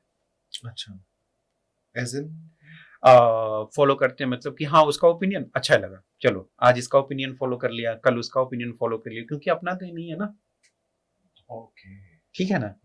तो ये जो फॉलो करने वाला चीज है, ये बड़ी डेंजरस चीज होती है। एग्जैक्टली। है ना। तो मुझे ऐसा नहीं बोलना चाहिए, बट हाँ बहुत सारे लोग जो अभी एक कॉकरोच जनता पार्टी जो है, एग्जैक्टली, जो भी है चल ना, रहा है बहुत जो चल ज्यादा। रहा है, या मास मूवमेंट का कोई भी हिस्सा बन जाना, इसमें आइडेंटिटी क्राइसिस का एक बहुत बड़ा रोल है। हाँ, ये मैं भी मानता हूँ सर, है ना। 100%। यस। अगर आज आपकी आइडेंटिटी पक्की है ना, तो आप चैलेंज करोगे, क्यों, है ना। एग्जैक्टली। क्यों क्यों भाई, सवाल पूछोगे, नहीं तो आप फॉलो करोगे मास को। सिंस आपने सर ये पूछा है, तो क्यों ऐसा हो रहा है, ये इतने लोगों की आइडेंटिटी, मतलब ये तो फिर बहुत बड़ा, ये तो पेंडेमिक है एक तरह से। बिल्कुल पेंडेमिक है, क्योंकि क्योंकि पेरेंट्स जो हैं, क्योंकि अगर आप देखें एक prominent, I won't take the name, अगर एक प्रोमिनेंट इंडिया की पार्टी है जिसकी गवर्नमेंट है हमारे इंडिया में, उससे डबल फॉलोअर इंस्टा पे जा रहे हैं, इंस्टाग्राम पे जा रहे हैं, तो इट्स अ पेंडेमिक देन कि बिल्कुल ये तो बिल्कुल पेंडेमिक से अगर कोई और एक्सप्लोजन बोल सकते हो। हाँ, है ना। exactly. कि 4 डेज में आप you are crossing this much. 100%। Exactly. yes. तो इसमें देखिए मैंने बताया ना अभी कि ऐसे लोग बहुत हैं, डिफ्यूज टाइप से आइडेंटिटी है। हाँ, और वो फॉलो करते हैं, उसको कुछ भी फॉलो करा लो, आज ये है कल कुछ और भी फॉलो कर लेगा वो, है ना। 100%। क्योंकि उनके पास है ही नहीं, सब्सटेंस नहीं है, और ऐसे लोग हैं, वैसे बढ़ भी रहे, बहुत है ना। इसका रीजंस यही है, मैं अभी आ रहा हूँ आपके इस पॉइंट्स पे भी आ रहा हूँ, कि अगर पेरेंट्स ये काम स्पून फीडिंग बंद नहीं करेंगे, तो ये डिफ्यूज की संख्या बढ़ती जाएगी। ओके। हाँ। So let them explore the things. ये तो 2 टाइप के हमने बताए, एक में आइडेंटिटी अचीव कर लिया, दूसरा आइडेंटिटी क्राइसिस हो गया, मिडिल भी होता है। ठीक है ना। मिडिल में भी थोड़ा सा कुछ बाद में जाके अचीव कर लेते हैं, जैसे वो अपने टीनेजर्स में नहीं है, लेकिन 2 साल 4 साल अपना एक्सप्लोर किया, दोस्तों के साथ रहे, अच्छे दोस्त मिल गए, अच्छे माहौल मिल गया, तो वो अपने आइडेंटिटी अचीव कर लेते हैं। मगर इस तो फिर डिपेंड हो गए ना, डिपेंड हो गए। हाँ, ये तो अपने समय के साथ, हाँ, समय के साथ आपने नहीं किया ना वो, exactly. तो उससे तो कम ही हुआ। हाँ, उससे तो 100%। ये भी it can be dangerous. Exactly. अगर फ्रेंड गलत मिल गए तो सोसाइटी गलत मिल गई। एग्जैक्टली, यही सारी चीजें हैं। तो इसमें क्या है ना, कि जैसे अब वो कॉलेज गए या कहीं भी पढ़ने गए लिखने गए, जैसे अभी मैंने बात कर रहा था कि जैसे कि अर्बन पॉपुलेशन रूरल पॉपुलेशन में डिफरेंट है। जैसे जो प्रोफेशनल्स वाले हैं, उनके तो अपने करियर एक गोल है, ठीक है ना। उनके लिए तो करियर गोल है कि हाँ भाई मुझे ये बनना है, डॉक्टर इंजीनियर ये। दूसरी तरफ ये जो है जिनका बस सिर्फ ग्रेजुएशन करना है, तो उनके पास अभी गोल नहीं आया है ना, भले माइंड में है, बट एक और स्टेजेस हैं उसमें करने के लिए, तो वो वाले लोग हो गए। अब उसके साथ साथ अभी तो एक करियर की बात होगी, दूसरा हमारा अभी रिलेशनशिप की बात मैं बताता हूँ। ठीक है ना। जो आइडेंटिटी अच्छे हो गए, उनके अपना एक ओपिनियन है, तो उनके रिलेशनशिप भी अच्छे होंगे। वो अपना एक ओपिनियन रखेगा दोस्त के साथ, और वो सेम ओपिनियन वाले, वैल्यू वाले, बिलीफ सिस्टम वाले अच्छे दोस्त बन गए, है ना। अच्छे बन गए तो अच्छा स्ट्रॉन्ग चल रहा है। लेकिन जो डामाडोल वाले हैं स्थिति, ठीक है, तो उनके दोस्त भी फ्रेजाइल होते हैं, आज इसके साथ है कल उसके साथ है। तो ये बहुत बड़ा इम्पैक्ट करता है, और एंजाइटी डिप्रेशन का कारण बन सकता है ना, कंफ्यूजन का कारण बन सकता है। तो ये सारी चीजें हैं। प्लस जो सबसे बड़ा खतरा जो हमारे अभी यूथ में आ रहा है, और एक मैं आपके माध्यम से बाकी लोगों को, जी, ये सारी चीजें एक साइड है, जो नशा का प्रॉब्लम है ना, ये बहुत बड़ा प्रॉब्लम है। ठीक है। तो ये जो कंफ्यूजन वाले लोग हैं, इस पर आप बहुत अच्छा बता सकते हैं सर, क्योंकि आपका रिहेबिलिटेशन सेंटर भी है, तो इसमें तो आप बहुत अच्छा बता सकते हैं। तो जो आइडेंटिटी क्राइसिस जो आ रहा है ना, या आइडेंटिटी में कंफ्यूजन जो आ रहा है, वैसे लोग का रिलेशनशिप अच्छा नहीं हो रहा है, तो डेविएशंस हो सकता है, बिल्कुल डेविएशन होता भी है। और ये एज ऐसा है जिसमें कि ट्राई चलता है, एग्जैक्टली, एक्सप्लोर कर रहा है ना, तो ये ट्राई भी करते हैं, और ट्राई करते हैं, और अगर कुछ प्रॉब्लम्स रह गया है और कुछ वैसे दोस्त मिल गए सेम काइंड के, तो वो उस दिशा में निकल जाते हैं। ठीक है। तो ट्रायल और उस पे कंसिस्टेंसी, तो वो एडिक्शन की तरफ चले जाते हैं। ये सारी चीजें हमें देखनी पड़ती हैं। हाँ, तो हम बात कर रहे थे कि इसमें डेवलपमेंट में कि आइडेंटिटी वर्सेस रोल कंफ्यूजन। तो इसमें रोल हर इंसान का है। अगर पेरेंट्स हैं तो उनको सपोर्ट सिस्टम चाहिए, वो मार्गदर्शन करें, मैनेजर की तरह काम करें, ना कि स्पून फीडिंग कराएं। एग्जैक्टली, है ना। Over protection is very dangerous. Yes, very right, है ना। Over supportive is very dangerous. तो नहीं, मैं जितने भी आज लोग सुन रहे हैं या फिर जो सुनेंगे, तो उनसे मैं यही रिक्वेस्ट करूंगा कि जब भी आपके बच्चे ये क्लास 6-7 के आसपास में आ जाए, तो आप सपोर्ट सिस्टम स्ट्रॉन्ग कीजिए। अच्छा, ना कि उस पे आप रूल रेगुलेशन लगा के डाउन कीजिए कि नहीं। सब बिल्कुल सिंपल लैंग्वेज में सपोर्ट सिस्टम क्या? सपोर्ट सिस्टम ये है कि आप अपने जैसा मत बनाइए, उनको अपना रास्ता चूज करने दीजिए और उनको अपना एक्सप्लोरेशन गाइड करिए क्या सही है, आप गाइड, आप you should be a manager. Active उसको रहना पड़ेगा, आपको पैसिव रहना पड़ेगा। आपको ये है कि बेटा तू आगे बढ़, मैं तुम्हारे साथ हूं, जो तुझे करना है ना वो कर, मैं पीछे हूं। बिल्कुल। और ये जबकि अगर लैंग्वेज आप ऐसे कर देंगे कि तू ये कर ले बेटा, तू ना मैथ ले ले, तू ना साइंस ले ले, जो होता था है ना, सबके साथ हुआ है। हाँ, वो कर ले, वो कर ले, तो मुश्किल है, तो मुश्किल है ना। उसको मन नहीं है, ले भी लिया, आगे जाके प्रॉब्लम करेगा। आप उनको एक्सप्लोर करने थे, है ना। जैसे अभी रिजल्ट आएगा अभी सारी चीजें का ना, इंजीनियरिंग का, मेडिकल का, और भी सीए, ये सब अभी एग्जाम का डेट चल रहा है, अभी सबका रिजल्ट आएगा। अब कंफ्यूजन अभी तो सबने दे दिया, एक रोल तो उसका हो गया कि हाँ हाँ मुझे सीए की तरफ जाना है या फिर एडवोकेट्स की तरफ जाना है या फिर मेडिकल या साइंस में। अब उसका कंफ्यूजन यहाँ पे रहेगा कि कौन सा एरिया लेना है, कौन सा सब्जेक्ट लेना है, कौन सा कॉलेज लेना है। तो ये सब जो है ना बच्चों को चूज करने देना चाहिए। अच्छा, आप एक्सप्लेनेशन करें, बहुत एक्सप्लेनेशन करें, इंफॉर्मेशन जुगाड़ करें। अगर बहुत ज्यादा कंफ्यूजन है तो आप कॉलेज जाके वहां से इंफॉर्मेशन जुगाड़ कर लें। सर, एक्सप्लेनेशन की कौन सी ऐसी बॉर्डर लाइन होगी जिसमें वो एक्सप्लेनेशन प्रेशर में कन्वर्ट होने से पहले माँ बाप को पता हो? क्योंकि एक्सप्लेनेशन करते करते है ना समटाइम्स ही पुश, एग्जैक्टली, है ना कि हाँ. जैसे अंदर से मेरा मन है कि मेरा बेटा आईएएस ऑफिसर बने, बट वो कह रहा है कि नहीं मेरे को क्रिकेटर बनना है फॉर एग्जाम्पल। अब मेरा मन तो है अंदर से, मैं उसे एक्सप्लेन भी कर रहा हूँ, मैं प्रोज एंड कॉन्स गिना रहा हूँ दोनों ने। मेरे कहने का मतलब आप यही कहना चाह रहे हैं कि जब एक्सप्लेन करते हैं बच्चे को, बिल्कुल, है ना, बिल्कुल, मगर ये कहाँ मुझे रुक जाना चाहिए कि मेरा वो एक्सप्लेनेशन करते करते मैं प्रेशराइजिंग पोजीशन पे ना पहुंच जाऊं कि नहीं बेटा तुझे यही करना है। बिल्कुल, इन अ वे वही है कि इसमें जितना ज्यादा बात करेंगे उतना अच्छा, बेहतर होगा। नंबर 1, नंबर 2, आपको एक बाउंड्री बनानी पड़ेगी कि इससे ज्यादा आपको पता चल जाएगा कि यहाँ के बाद ना मैं पुश कर रहा हूँ। ओके, ठीक है ना? कैसे पता लगती है? ये आपको मालूम हो जाएगा कि उसका मन बिल्कुल नहीं है और मैं प्रेशराइज कर रहा हूँ, एक जगह ऐसा आ जाएगा, है ना। मुझे जहां तक लगता है कि इन सारे डिस्कशंस में एक डेमोक्रेटिक होना चाहिए घर के माहौल में, है ना। एक डेमोक्रेटिक माहौल होना चाहिए, डिस्कशंस होनी चाहिए, हर की अपनी ओपिनियन होनी चाहिए। बट सर उसका क्या करें कि जैसे एज अ पेरेंट मेरे को पता है ये बात की, मतलब not as a parent but as a civilisationism society में भी रहते हैं, उस हिसाब से हमें पता है कि degree of achievement is higher bureaucracy में और आईएएस की पढ़ाई करने में इन कंपेयर टू क्रिकेट, क्योंकि उसमें अनसर्टेनिटी बहुत ज्यादा है।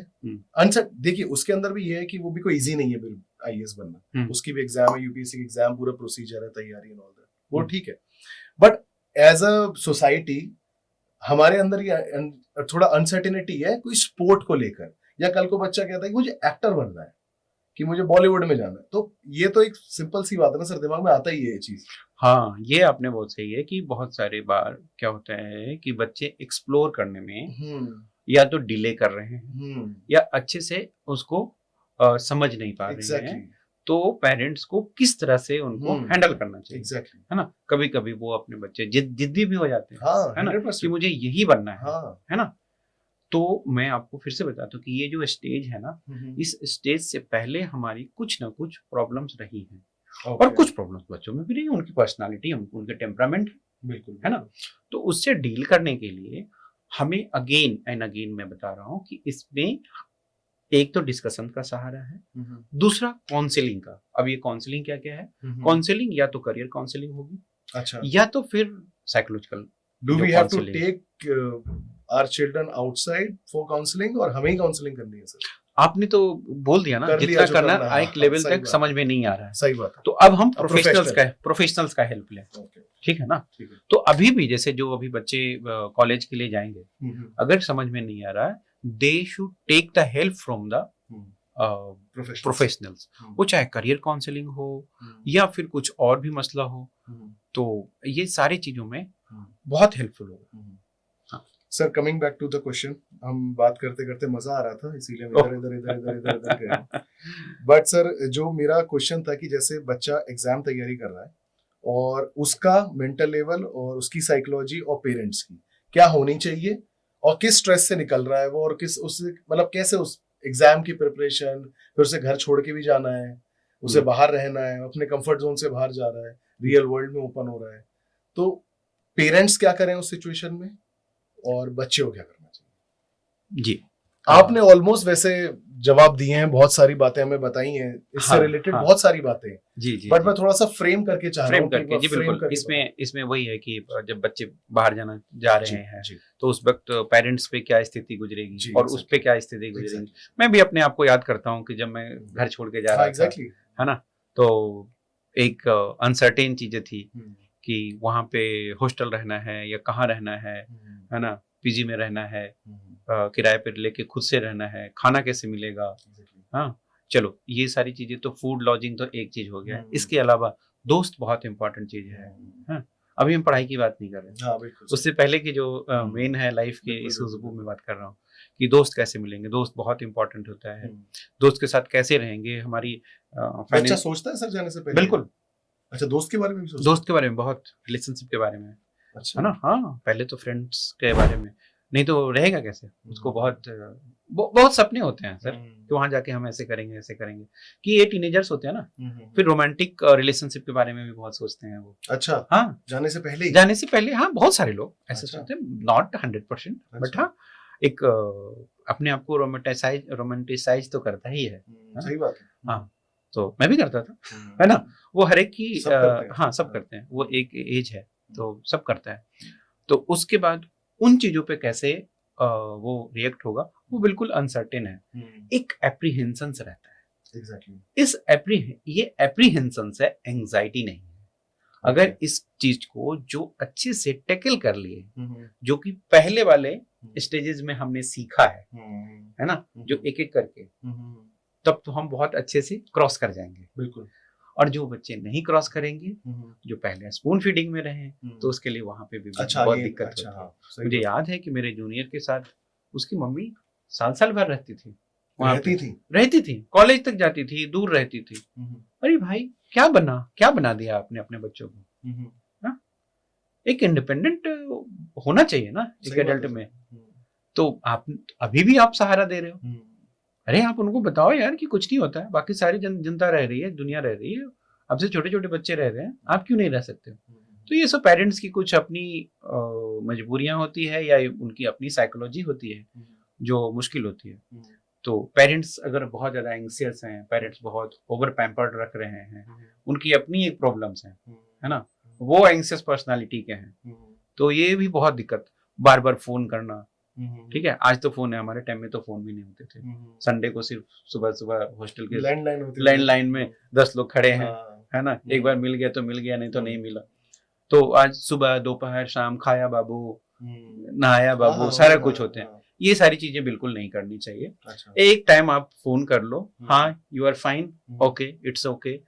आप अपना प्रेशर जो है या फिर जो प्रॉब्लम्स हैं उसको आप हैंडल करना सीखो। क्राइसिस है, वी आर हियर, है ना। आपको एक सपोर्ट सिस्टम बनना है, ना कि आपको एक हैंडीकैप्ड बनाना है अपने बच्चों को। सो ये सारी चीजें इंपॉर्टेंट होता है। तो जैसे बच्चे जब कॉलेज में दाखिला लेते हैं तो क्राइसिस तो आती ही है ना, लेकिन उस क्राइसिस में वो उसे खुद ठीक करना चाहिए। बहुत सारे लोग 90% लोग 99% लोग तो कर ही पाते हैं। 1-2% लोग हैं जो मुश्किल होता है तो उनके फैमिली मेंबर हेल्प करते हैं, अगर उनमें भी ज्यादा बहुत दिक्कत आ गई तो फिर वो प्रोफेशनल्स का हेल्प लेके, जैसे काउंसलर हो गए या फिर कोई साइकेट्रिस्ट हो गया या फिर वट जहाँ पे उनको बिलीफ सिस्टम है जी। वहां पे उनको केयर करना चाहिए। एट द सेम टाइम दूसरी तरफ अगर हम देखें पेरेंट्स का, तो पेरेंट्स का एप्रीहेंशन को खुद टैकल करना चाहिए। ये आपकी प्रॉब्लम्स हैं कि आप बार बार कॉल करके उसको डिस्टर्ब कर रहे हो या फिर अपनी एंजाइटी आप दिए जा रहे हो, खाना खाया कि नहीं, ये नहीं किया, वो किया कि नहीं, कंट्रोल करने की कोशिश कर रहे हो। उस कंट्रोल में वो भी बच्चा जो है ना इरिटेट होने लग जाएगा और कल को वो अपने रियल प्रॉब्लम भी आपसे शेयर नहीं करेगा। अच्छा। हाँ, होता है उनको ऐसा, ये लगेगा ना कि usually हम होता है। अपने रियल प्रॉब्लम बताएंगे तो वो और ज्यादा एंग्सियस हो जाएंगे। क्योंकि तो वो लोग बेटर है, खाने को लेकर ही परेशान इतने। बिल्कुल। हाँ। तो इसमें मैं ये एक टर्म आता है एम्प्टीनेस सिंड्रोम, है ना, कि जब आपके बच्चे, पूछना था मुझसे सर। अच्छा, हाँ, तो जब आपके बच्चे चले जाते हैं घर से, तो अभी तक तो आप बड़े भरा हुआ घर था, एवरी चीज घर पे था, कम्युनिकेशन ये वो अब चले गए तो अब आप क्या करेंगे। तो ऐसे कंडीशंस में सबसे पहले तो अपने आप को एक्सप्लोर करो, सेल्फ इंट्रोस्पेक्ट करो कि क्या आप महसूस कर रहे हो। अच्छा। ठीक है, और जो महसूस कर रहे हो उसको एक्नॉलेज करो कि हाँ ये सारे प्रॉब्लम्स आ रही हैं हमें। ये पेरेंट्स के लिए है ना। प्रॉब्लम्स क्या क्या आ रही है, लोनलीनेस लग रहा है आपको एंजाइटी हो रही है, नींद नहीं आ रहा है, घबराहट रहती है, काम में मन नहीं लग रहा है। ये सारी चीजें आप एक्नॉलेज करो पहले कि हाँ हो रहा है, हाँ, जाने के बाद ऐसा हो रहा है ना, तो ये एडजस्टमेंट प्रॉब्लम हो रहा है। तो इसके कुछ चीजें हैं जो हम बताते हैं लोगों को कि इसमें कैसे करना चाहिए। तो एक्नॉलेजमेंट के बाद है जो सबसे पहले, लाइफ तो एंड नहीं है, ना लर्निंग का ना नॉलेज का, ना। तो इस इमोशनल कंडीशंस को सबसे पहले आप अपने हस्बैंड के साथ बात कीजिए या पार्टनर के साथ बात कीजिए, वट एवर द थिंग्स। बिल्कुल। बात करने के बाद आपकी अपनी बॉन्डिंग को और बढ़ाइए। ओके, ठीक है, कंपेनियनशिप, क्योंकि अब कंपनी यहीं रहने वाली है। वो बच्चा वापस आएगा कि नहीं आएगा नहीं पता आपको, है ना, वो कल को अपनी जिंदगी में चला जाएगा। हाँ, क्योंकि एक बार बच्चा बाहर निकल गया सर, फिर वो बाहर ही रहता, फिर बहुत कम चांसेस ही होते हैं। बिल्कुल। तो अब हम उसके बाद अपनी कंपेनियनशिप को बढ़ाएं, अपने इमोशनल लेवल को बढ़ाएं, हम लर्न कर लें बहुत सारी चीजें जो हमारी छूट गई थी, है ना। यही तो हमारी इंट्रोस्पेक्शंस में आता है, बिजी रहे हम, हाँ, बिजी थे। तो चलो भाई, कुछ अगर आपको सीखना है तो सीख लीजिए, और अगर इससे भी नहीं हो रहा है तो आप प्रोफेशनल्स का हेल्प लीजिए। मेरा एडवाइस यही होगा कि अभी इस कंडीशंस में आपको और एक्सप्लोर करना चाहिए चीजें को, जो चीजें जिंदगी में आपने नहीं कर पाया, जैसे योग शुरू कर दीजिए। Yoga, meditations are the best thing to. अच्छा, या मैं तो यही बताऊंगा कि आप करते हैं? मैं करता हूँ। कितनी देर? मेरा रूटीन है सर। क्या रूटीन है सर? मैं योग तो बहुत अच्छा करता हूँ, हाई लेवल का करता हूँ सर। अच्छा, क्या होता है सर ये हाई लेवल योग? हम भी जाएंगे सर थोड़ा सा, कुछ तो आप सीक्रेट शेयर भी करके देंगे। मेरे सर, मैं मैराथन दौड़ता हूँ। अच्छा, वेरी नाइस। हाँ, मेरा ग्रुप है मैराथन दौड़ने वाला। कितना हाईएस्ट आपने रन किया? मेरा हाईएस्ट है भी हाफ मैराथन। हाँ, बहुत बार ये तो करता ही रहता हूँ। अच्छा, ठीक है। उसके बाद फिर योग में आसन्स मेनली मैं करता हूँ। अच्छा, हाँ, और मेडिटेशन नहीं करता हूँ, स्विमिंग करता हूँ। अच्छा, तो ये सारी चीजें जो है मेरा लाइफ का पार्ट है। इसके बिना तो मैं जिंदा ही नहीं रह पाऊंगा। सही बात है सर, है ना। और आपको वैसे भी लोगों को मोटिवेटेड भी रखना है। बिल्कुल। और हाल में मैंने फिर रिसेंटली 1-2 साल से स्पिरिचुअल बुक्स काफी मैं फॉलो करने शुरू कर दिया हूँ। स्पिरिचुअल का मतलब ये बिल्कुल नहीं होता है कि this is a religious book, है ना, बिल्कुल नहीं। Again it's a part of exploration. हाँ, एक्सप्लोर करना। तो ये सारी चीजें जो है, म्यूजिक सिस्टम बजाना सीखो, गाना सीखो, कुछ भी करो, है ना। Now it's your life. अगर इसके बाद भी कुछ प्रॉब्लम्स होता है तो प्रोफेशनल्स आर देयर, उनको हेल्प लो, है ना। तो आई थिंक कि हमने ये भी डिस्कस कर लिया। जी बिल्कुल। स्टूडेंट्स को अगर वहाँ पे क्राइसिस होती है अगर कॉलेजेस में, तो सबसे पहले मैं एडवाइस यही करूंगा कि वो अपने दोस्त से बात करे, है ना, अपने दोस्त से बात करे, अपने सीनियर से बात करे, और उसको रिजॉल्व करने की कोशिश करे। और नहीं होता है तभी उसको घर से हेल्प लेना चाहिए, है ना। इससे वो मजबूत होता है, इमोशनली स्ट्रांग होता है, और इन फ्यूचर वो और अच्छे से केयर कर पाएगा, है ना, क्योंकि उसकी भी एक लर्निंग है। जब बहुत सारी चीजें लर्न करनी है लाइफ में, है ना, हर एक स्टेजेस में लर्न करनी है। 100%। अच्छा सर, स्टूडेंट जैसे कॉलेज गया, अभी एक टॉपर है वो अपनी सोसाइटी के अंदर या अपने क्लास के अंदर टॉपर है, वो बहुत अच्छा कर रहा है और दैट इज अ रीजन कि उसका एक अच्छे कॉलेज में एडमिशन हुआ और वो पढ़ने लग गया, ठीक है सर। अब वो वहां पे जाता है तो वहां पे जाके वो देखता है कि उससे स्मार्टर लोग हैं, उससे फास्ट लोग हैं और उससे स्मार्ट लोग हैं। तो ऐसी सिचुएशन में वो अपने आप को पहले तो फिट इन कैसे करेगा, जो बहुत बड़ी बात होती है, क्योंकि उसे लगता था कि मैं बेस्ट हूँ। ये मैं कॉन्फिडेंट बच्चे की बात कर रहा हूँ जी, बिल्कुल। मगर वहां पे पहुंचा तो उसे लग रहा है कि नहीं, people are far better than me. तो ऐसी सिचुएशन में कैसे फिट इन होगा, और बाई चांस अगर वो फिट इन होने में उसे थोड़ी सी प्रॉब्लम आती है तो समटाइम्स हम ये सुनते भी हैं, बहुत कॉमन वर्ड है पैनिक अटैक्स, और ये सब होता है जो हॉस्टल के अंदर होता है, जहाँ पे पेरेंट्स नहीं होते और एक कंफर्ट एनवायरनमेंट नहीं होता। वहां पे आपके फ्रेंड होगा या हो सकता है एक्वेंटेंस होगा आपका, तो या रूममेट होगा। तो उस सिचुएशन में सर आप थोड़ा सा बताइए सर। ये सबके साथ होता है सर। जैसे एम्स मान लिया, मेडिकल की बात करते हैं, या फिर इंजीनियरिंग में IITN की बात करते हैं, है ना, तो वहाँ पे सारे बच्चे एक जैसे पहुँचते हैं, एग्जैक्टली, है ना, एक जैसा रैंक वाला आता है। अब उसमें भी अब क्लास टॉपर भी होगा, अब एक क्लास टॉपर है तो दूसरा कुछ है। अब इन चीजों को कैसे लिया जाता है ना, ये है कि आप अपनी लाइफ को कैसे आगे बढ़ाएंगे। फाइन। अब किसी इंसान को, कोई बच्चा मान लिया है कि एकेडमिकली बहुत स्ट्रांग था, अब उससे अच्छे बच्चे मिल गए, तो अब इसको हम दो तरीके से ले सकते हैं सर। या तो हम उसको एज ए रोल मॉडल ले सकते हैं कि ये बच्चा बहुत अच्छा कर रहा है, तो हमें इसके साथ compete करना है, तो हम और एनर्जी लगाएं, है ना, एक चीज होगी। दूसरा, ये तो पॉजिटिव वे होगा, पॉजिटिव वे में। दूसरा क्या होता है कि या तो ये हो सकता है कि हम उससे एंग्सियस हो जाए, है ना, तो एंग्सियस हो जाए। कैसे, कब हो रहा है एंग्सियस? ज्यादातर केस में शायद एंग्सियस होता है। नहीं, आप बताएं। नहीं, ऐसा नहीं होता है। अच्छा। नहीं, बिल्कुल नहीं होता है, क्योंकि जो मैंने पहला ही आपको बताया था, जर्नी आइडेंटिटी वाला जो है, अच्छा, उसमें करेज, ठीक है, करेज, सपोर्ट सिस्टम, ये सारी चीजें जो इवॉल्व हो रहा था, तो वो फिर यहाँ पे आ जाते हैं। लोग अपना ये देखते हैं कि हम कैसे अपनी लाइफ में कैसे आगे बढ़े थे, है ना, तो वहाँ पे वो नए फॉर्मूला लगाते हैं, स्ट्रांग बनने की कोशिश करते हैं और ट्राई करते हैं इस सिचुएशंस को ओवररूल करने का, मेहनत करते हैं।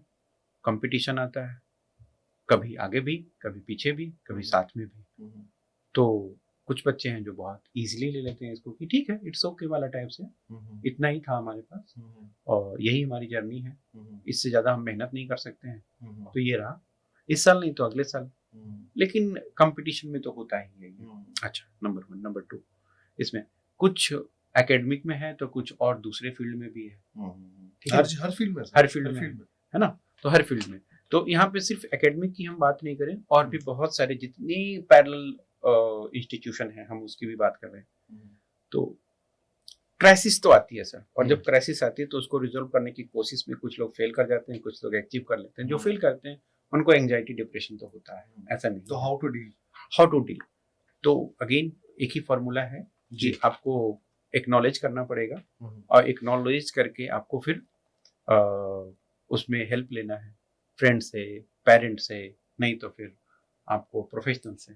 सर मगर आप तो जैसे इसमें मैं आपको एक चीज और बता, सॉरी जी मैं बताता हूँ। जैसे इसमें ना, अब जैसे मान लिया पेरेंट से हेल्प लेना है या फ्रेंड से, तो उनको क्या करना है, क्या हेल्प करेंगे, ठीक है ना, कि उनको क्या हेल्प करना है। सही में साइकियाट्रिस्ट सर, पढ़ लिया कि वो क्या हेल्प करे। तो अगेन मैं यही बताऊंगा कि एक तो हेल्दी डिस्कशंस होने चाहिए कि क्यों आपको उस पर्सन से आगे जाना है, उससे आपको क्या मिलेगा exactly. और क्या लॉस हो रहा है, नंबर 1।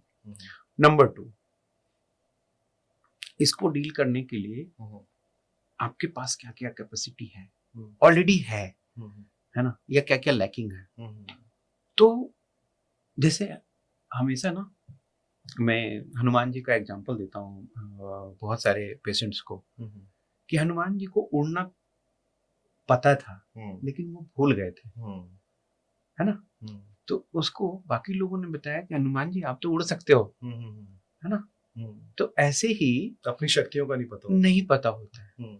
तो दोस्तों को पता होना चाहिए कि अरे भाई तू ऐसे क्यों उदास हो रहा है, तुम्हें ये गुण भी है। ये फ्रेंड्स का रोल होना चाहिए, फ्रेंड्स का रोल होना चाहिए, पेरेंट्स का रोल होना चाहिए कि चलो रनिंग करते हैं, योग करते हैं, मेडिटेशन करते हैं, है ना, स्विमिंग करते हैं, जिम करते हैं, बुक्स पढ़ते हैं खूब, है ना।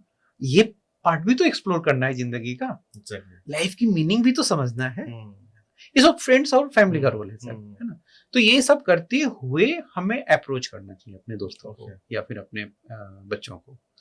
तो सर इस माहौल में ऐसा भी कर सकते हैं, मतलब मेरा पर्सनल पूछना चाह रहा हूँ मैं कि जैसे अगर आप कॉलेज में हैं, हॉस्टल में, और इस सिचुएशन में आप हैं और एक स्ट्रेस में, डिप्रेशन में आप जा रहे हैं या आपको लग रहा है, तो फ्रेंड्स के साथ आप बाहर घूमने चले जाएं कहीं, out of that space, out of that place, is that helpful?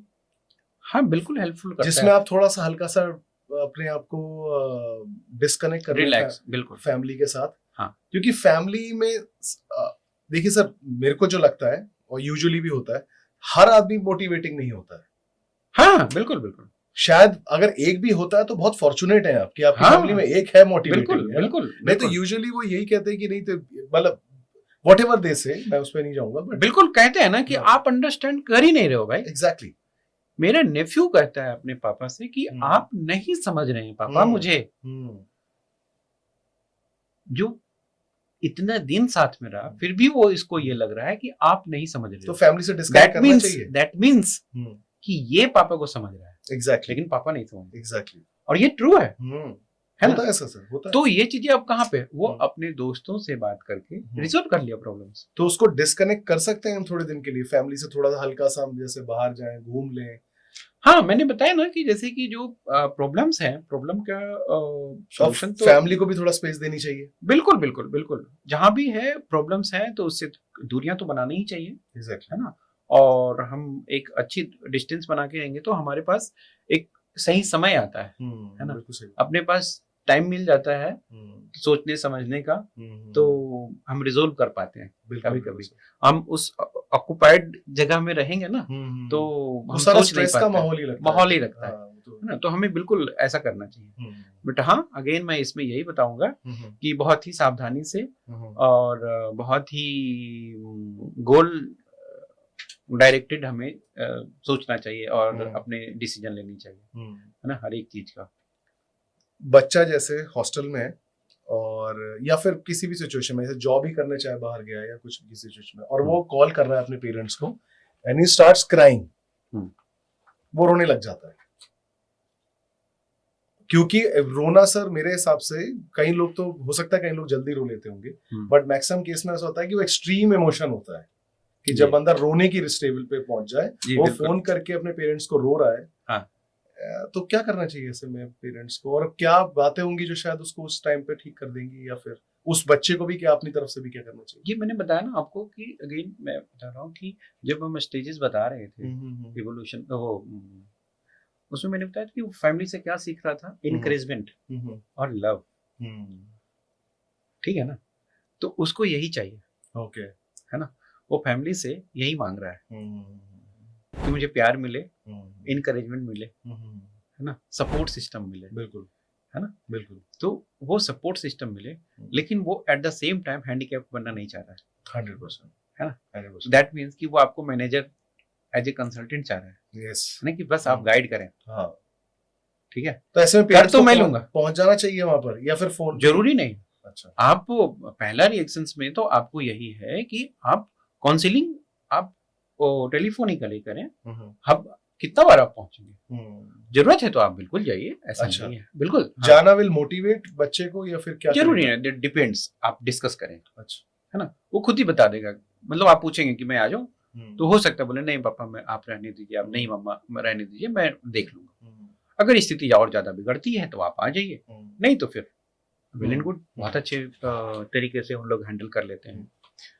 सो अब कुछ लोग ऐसे होते हैं कि जैसे मैंने बताया कि पेरेंट्स बहुत बार कॉल करना शुरू कर देते हैं, वो नहीं होनी चाहिए। अच्छा, वो नहीं होना चाहिए, वो नहीं होनी चाहिए। ठीक है, आप स्ट्रांग बनाओ ना, आप स्ट्रांग बनाओ उनको। सर हमारे डिस्कशन के बीच में ना एक जेनजी आपने वर्ड बोला था, हाँ हाँ, उस पे वो रह गया, आप कुछ बताना चाह रहे थे जेनजीज के ऊपर? Gen Z, it's a topic in itself, Gen Z, but आप कुछ उस पे साइकोलॉजी या उसके ऊपर कि वो what they are exactly expecting from society and society क्या जिसमें बीच में आपने रेफरेंस ये पार्टी का भी दिया था अपने कॉकरोच जी जी जी जी जी जी हाँ।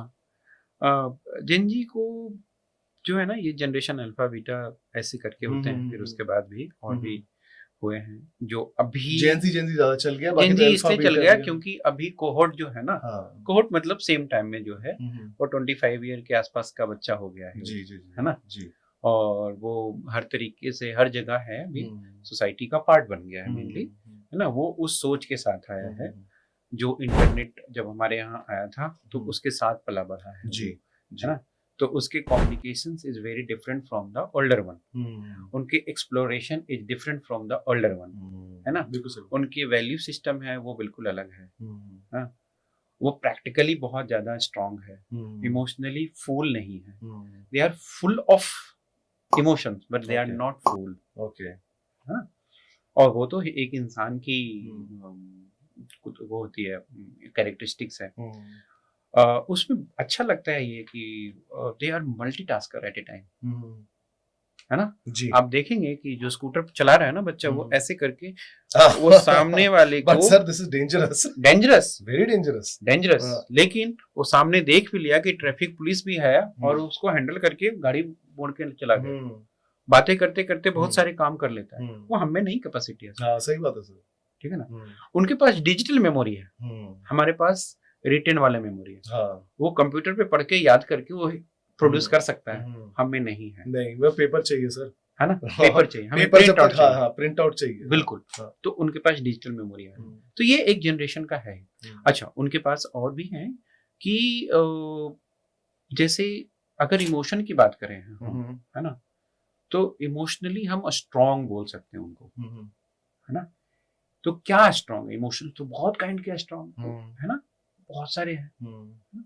तो उसमें बहुत सारी चीजों में स्ट्रांग है, तो बहुत सारी चीजों में वीक भी है। अच्छा, हाँ, जैसे जैसे जो झेलने की कैपेसिटी है वो उनमें ज्यादा है, नहीं है, नहीं एग्जैक्टली, क्योंकि उन्होंने स्कार्सिटी उतनी नहीं थी, उनकी स्कार्सिटी अलग है, हमारी स्कार्सिटी अलग थी। सर मेरे को एक लगता है ये है ना, हमारा मतलब एक डिस्कशन हो भी रहा था हमारा, जिसमें मैं पॉइंट रखना चाह रहा था, तो मैं एक पॉइंट रखना चाह रहा हूँ जो मुझे लगता है ठीक है, बाकी तो आप ही बताना सर। और आपने पहले ही बोला था कोई सही गलत नहीं होता। मुझे ऐसा लगता है सर, ये जेनजीज का ऐसा नेचर क्यों है, इसका एक बहुत बहुत अच्छा कारण है। जो हमारी जनरेशन थी वो जनरेशन थी रिस्पॉन्सिबिलिटी वाली, हमारे ऊपर पीछे से रिस्पॉन्सिबिलिटीज थी कि हमें ये चीज करनी है, ये चीज करनी है, एग्जैक्टली इसी पैटर्न में रहना है, उस पैटर्न में।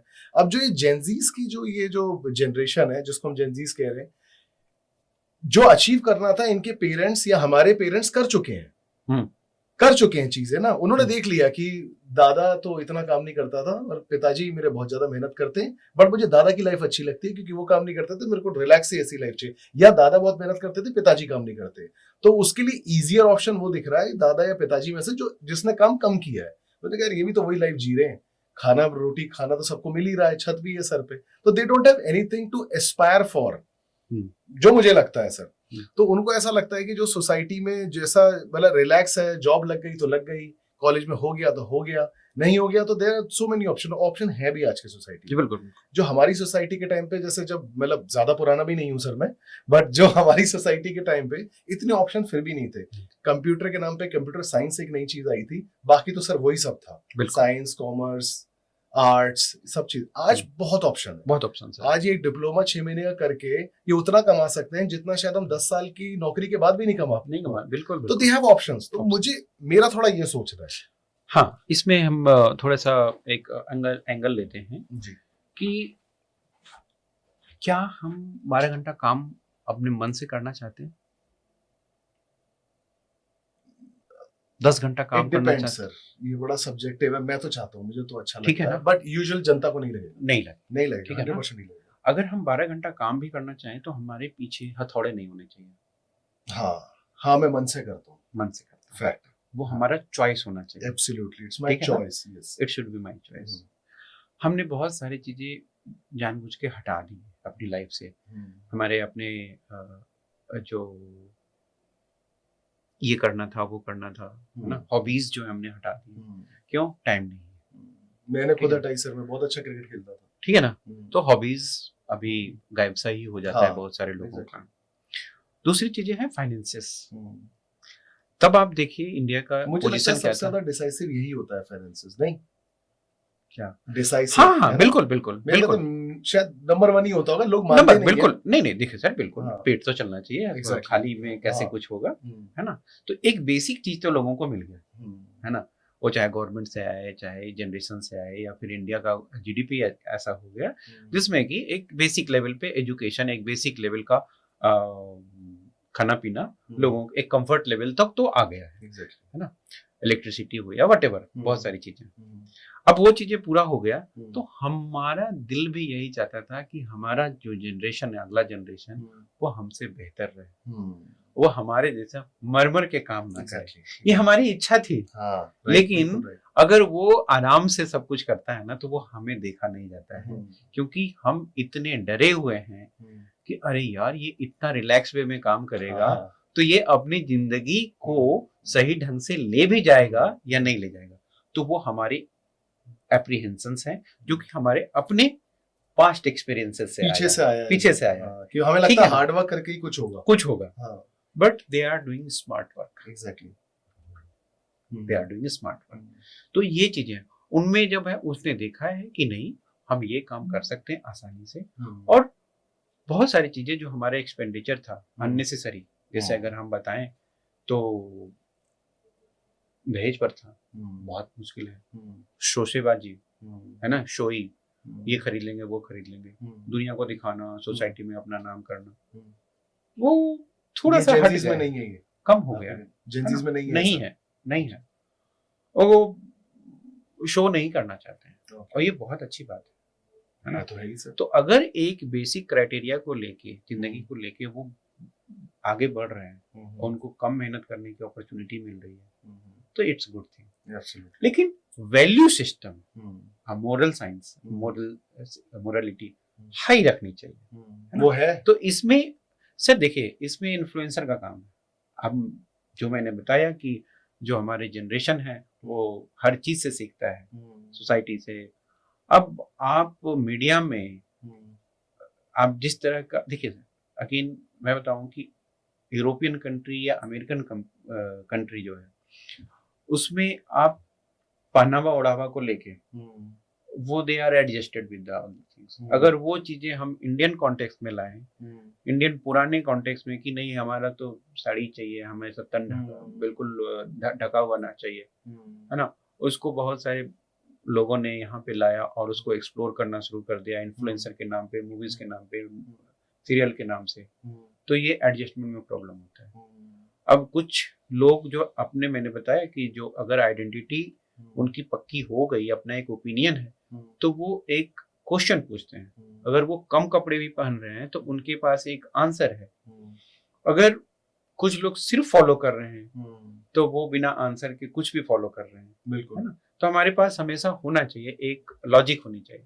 अगर लॉजिक है तो आप ठीक हो, लॉजिक लेस हो तब तो डेंजरस है, क्योंकि आने वाले जनरेशन में आप और भी प्रॉब्लम्स दे रहे हैं। और इसमें सोसाइटी, कुछ इन्फ्लुएंसर है सोसाइटी का, जो मान लिया चाहे धर्मगुरु बोल लीजिए या फिल्म इंडस्ट्रीज के कुछ लोग बोल लीजिए, तो वो पैसे कमाने के चक्कर में अलग अलग तरीके से इन्फ्लुएंस कर देते हैं, नॉर्मलाइज कर देते हैं, है ना। कि अगर इंडियन सोसाइटी में मान लिया बिकनी पहनना अच्छा नहीं लगता है लोगों को, but they are wearing it, ना, they are wearing it for the money, but वो कैसे यहाँ पे एडजस्ट करे, तो वो उसके अपने अलग प्रोजेक्ट कर दे, प्रोपेगेंडा कर देते हैं।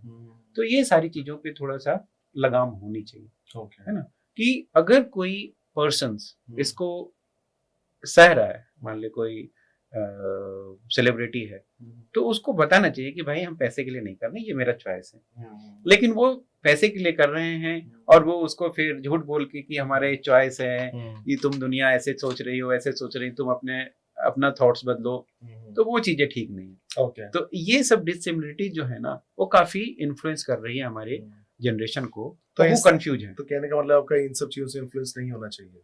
नहीं होना चाहिए। अपनी एक वैल्यू सिस्टम, अपनी एक मोरल सिस्टम अपने आप पास रखो, अपना एक लॉजिक होना चाहिए।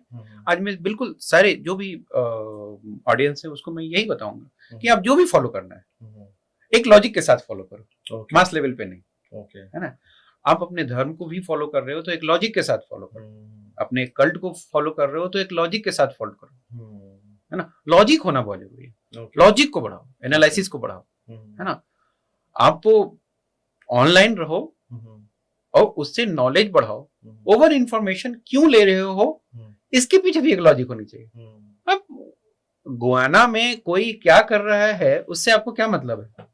बट सर ये जो रिलीजियस चीजें होती हैं और जो कल्ट फॉलोइंग जो आपने बीच में बात बोली जी, मुझे लगता है इसमें लॉजिक से ज्यादा तो बिलीफ सिस्टम होता है।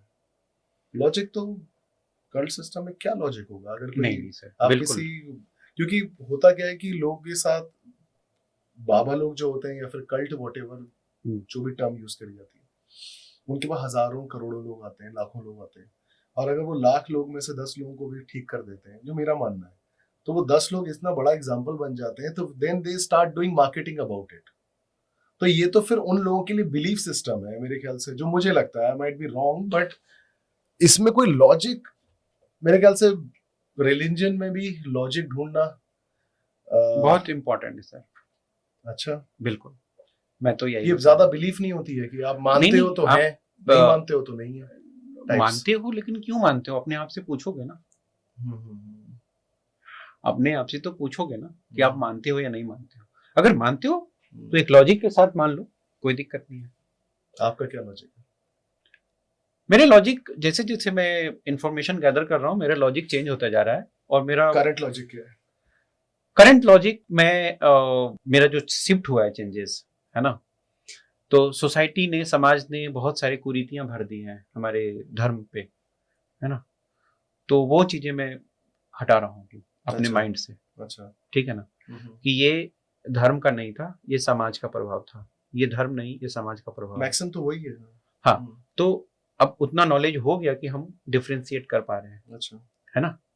तो हम उन लोगों के टर्म में नहीं आएंगे, कंफ्यूजन में नहीं आएंगे कि हम भक्ति कर रहे हैं, अंधाधुन कर रहे हैं। जैसे पूजा और रिचुअल्स में दोनों में डिफरेंस है। बट सर लॉजिक क्या है इसमें? क्या जो आप कहते हैं लॉजिक, आप लॉजिक किसी लॉजिक को लॉजिक मतलब कि आप क्यों फॉलो कर रहे हो। जैसे एक सिंपल सा चीज है, मैं आपको बताता हूँ कि मूर्ति पूजा मान लिया कोई कर रहा है, सारे करते हैं हिंदू धर्म में तो। हाँ करते हैं, लेकिन आप जब वेद पढ़ेंगे, वेदांत पढ़ेंगे, है ना, तो उसमें उपनिषद पढ़ेंगे तो उसमें बहुत ही डिफरेंट चीज लिखा हुआ है। अच्छा, जो हम ना पढ़े हैं तो हमें कोई बताया ही नहीं, है ना। आज जो टीवी शो में इधर उधर जो दिख रहे हैं, रील्स में दिख रहे हैं, दे आर जस्ट कथावाचक, सब्सटेंशियल चीजें नहीं बताते हैं वो। अच्छा, है ना। सिंबलिज्म को वो फॉलो कर रहे हैं, गूढ़ चीज को नहीं फॉलो कर रहे हैं, गूढ़ चीज को नहीं फॉलो कर रहे हैं। रावण किस कास्ट का था? ब्राह्मण, जितना मुझे पता है। वो तो आई मीन किस धर्म का था? धर्म तो नहीं पता, बट वो कास्ट उसकी शायद ब्राह्मण ही थी ना। राम कौन से धर्म के थे?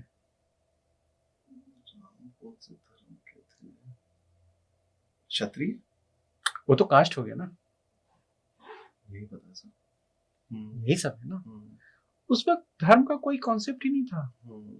सनातन धर्म था, and Sanatan was the principle of life. Absolutely. तो वो लॉजिक था। मैं आज लोगों को मोटिवेट करूंगा कि आप लोग अष्टावक्र गीता जरूर पढ़ें। कौन सी गीता? अष्टावक्र गीता। अच्छा, हाँ, मजेदार चीज है। अपने बारे में, एक इंसान के बारे में बहुत अच्छी चीजें लिखी हुई है। अच्छा, बिल्कुल। तो आपने कुछ साइकोलॉजी के अपने कुछ लेसन उसमें से भी लिए? हाँ सर, मैं लेता रहता हूँ।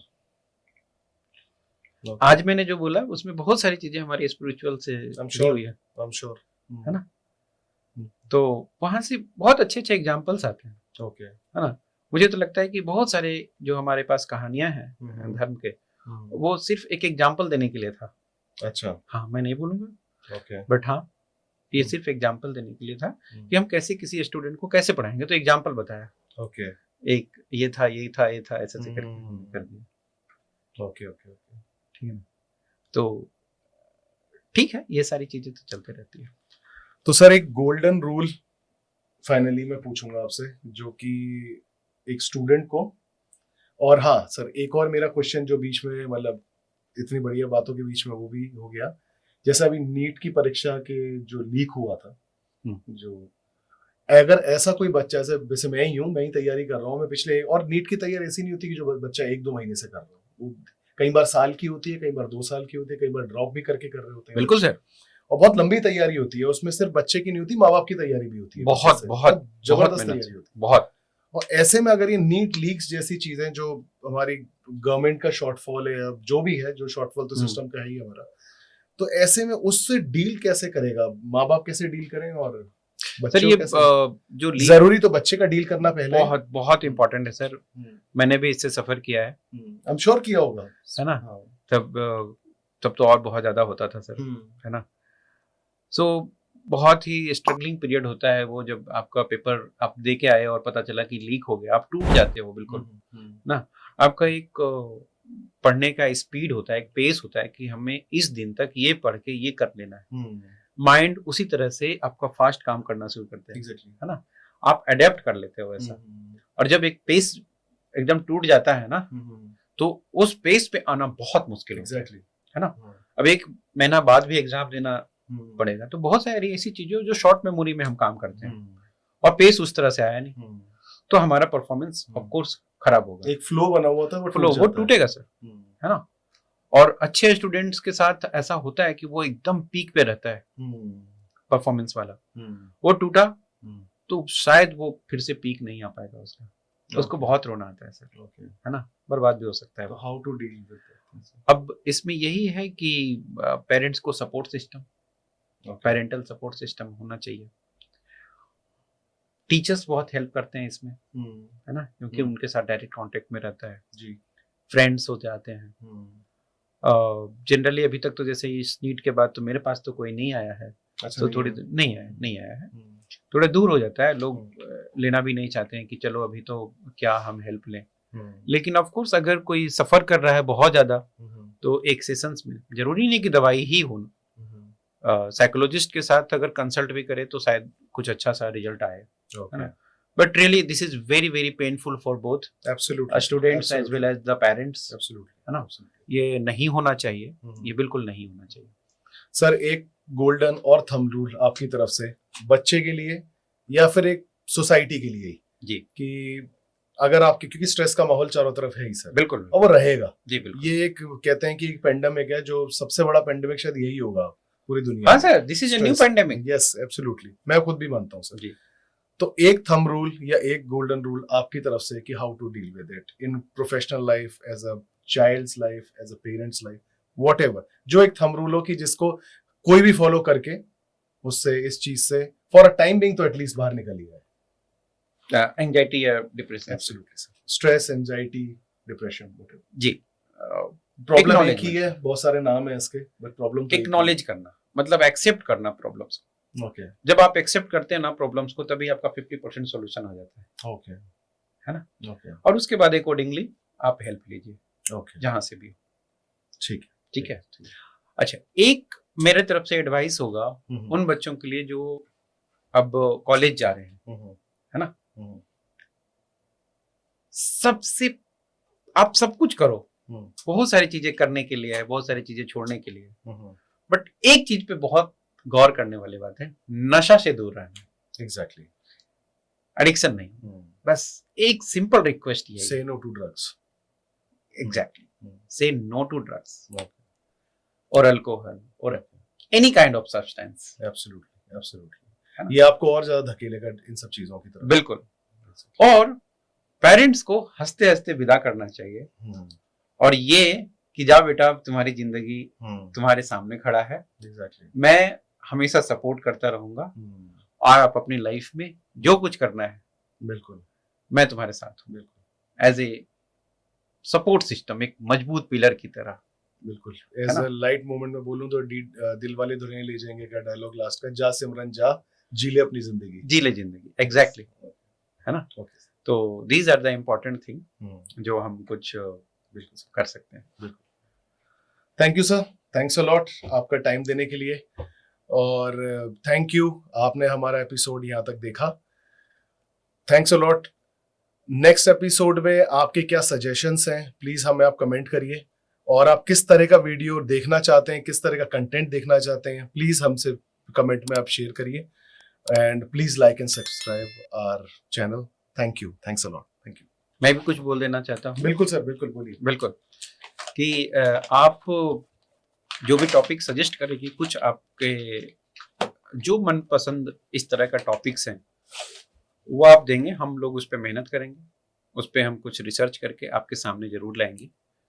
सो हमेशा हमारा प्रयास यही रहता है कि साइकोलॉजिकली हम लोग साउंड हो, सो दैट कि हम और आगे बढ़ें, हमारे जो ह्यूमन बीइंग है, जो उसके प्रॉब्लम्स हैं वो मिनिमाइज हो, और हमारे सिविलाइजेशन है जो और आगे हो। बिल्कुल। Thank you sir, thanks a lot, thank you thanks a so lot much. Sir.